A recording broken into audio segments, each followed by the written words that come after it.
Bem, vou aqui colocar em perspectiva. Nós somos oriundos da mesma casa. Eu fiz mestrado e doutorado lá no FRJ, lá em História, fiz História Comparada, né? O meu orientador, Francisco Carlos Teixeira da Silva, né? Você conhece?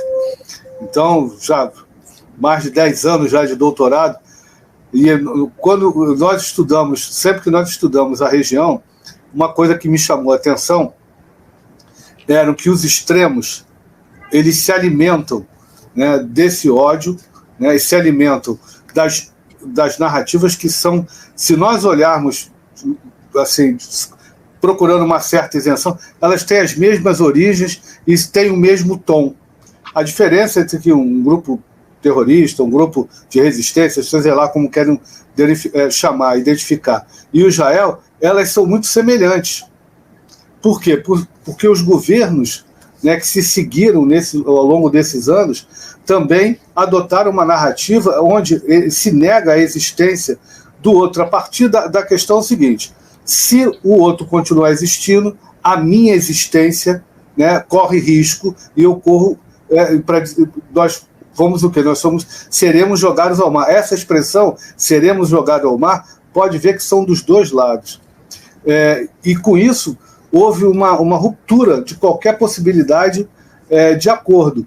Principalmente quando, devido a uma série de violências que, de um lado, e que foram respondidas com mais violência pelo outro lado, essa possibilidade de acordo que, por exemplo, existe, né, em termos não públicos, sempre existiu, né? É só a gente ter que esclarecer aqui: a elite do Hamas cuida da sua saúde, não é no Catar, ele cuida ali em Israel, né? Israel, quando quer conversar, ele sabe quem procurar. Mas, ao que parece, né, aquela mediana que nós tínhamos, né, políticos que tinham acesso que iam de público lá, isso desapareceu, e com isso, crescendo de violência, se instalou, e a falta de diálogo.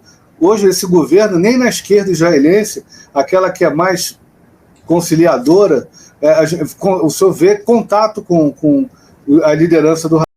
Como é que o senhor falou do processo, mas como isso se cristalizou? No momento está cristalizado, é uma coisa que está cristalizada. Como é que o senhor avalia esse caminho, esse distanciamento? O Hamas e a desumanização do outro. Isso. Bom, primeiro o Chico Carlos, o nosso professor, foi o meu primeiro orientador na carreira, né? Professor de História Contemporânea no IFIX, lá nos idos de 95, 96. Então, é um prazer estar falando com o outro orientando do Chico Carlos. O Hamas, ele funciona como um elemento complementar da extrema-direita israelense, né? Se a gente está falando sobre resistência, a gente está falando sobre a resistência da Autoridade Nacional Palestina, que historicamente se vincula a um projeto de construção de Estado palestino, né? O Hamas não. O Hamas serviu, desde 2005 até hoje, como uma espécie de carcereiro da extrema-direita de Israel, não é? As articulações entre Bibi Netanyahu e Hamas, elas remontam a 2014 e são elementos que claramente constituem um fortalecimento mútuo dos dois grupos, né? Bibi Netanyahu utiliza o Hamas para fortalecer a sua perspectiva, qual seja de que não há alternativa de construção de um Estado palestino. Ora, remontando a 1947 e 48, o projeto de Israel ele só vai ser um projeto viável, democrático e justo quando a existência de dois Estados for garantida. Enquanto não houver dois Estados, um Estado palestino vivendo em paz, segurança e prosperidade ao lado de um Estado israelense vivendo em segurança, paz e prosperidade, o projeto de Israel está num elemento absolutamente fora do contexto. Ele deve constituir, por interesse próprio, o projeto de Estado palestino. Entretanto, Benjamin Netanyahu não se estabelece a partir dessa perspectiva de Estado de Israel. Ao contrário, Benjamin Netanyahu, ele tem um discurso que é, em última instância, um discurso anti-israelense, né? Nos termos locais, aqui no Brasil, a gente chamaria de um discurso antipatriótico, porque, na sua perspectiva de Bibi Netanyahu, ele está construindo a ideia de que um Estado que deve viver somente sob o signo das armas, como se fala em hebraico, na ponta do fuzil, não segurando o fuzil, ou seja, num elemento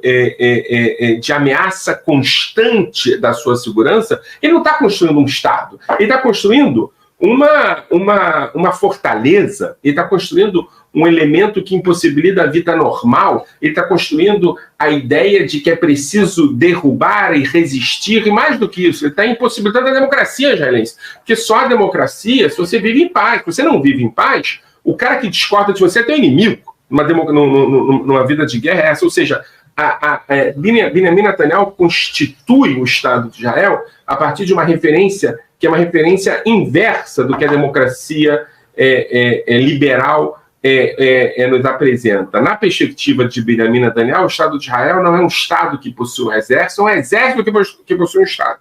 Né? Nesse sentido, quando ele fortalece o Hamas, ele enfraquece a Autoridade Nacional Palestina. O Hamas é um projeto de Estado palestino.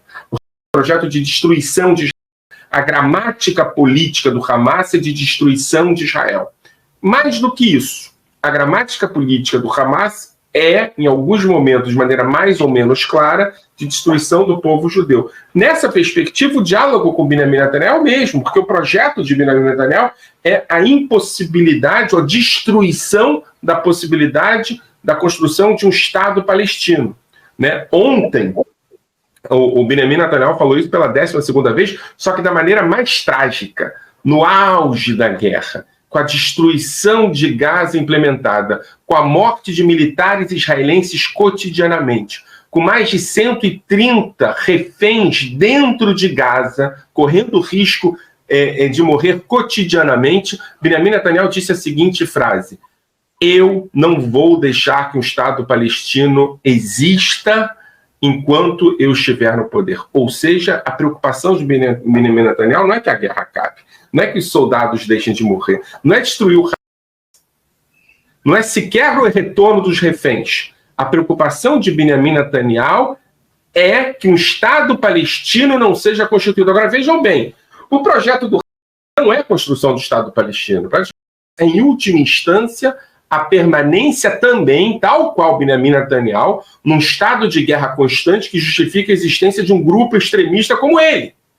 Nesse sentido, a gente está vendo duas perspectivas que são complementares e, por que não dizer, próximas. A perspectiva de que o Estado palestino deve ser evitado a sua existência de qualquer maneira e a perspectiva de que o Estado de Israel deve ser destruído de qualquer maneira. Benjamin Netanyahu é a figura mais parecida possível com o Hamas, e o Hamas é a figura mais parecida possível com o Benjamin Netanyahu. E os dois estão se encontrando e aceleraram essa dança da morte. Virou uma dança de genocidas.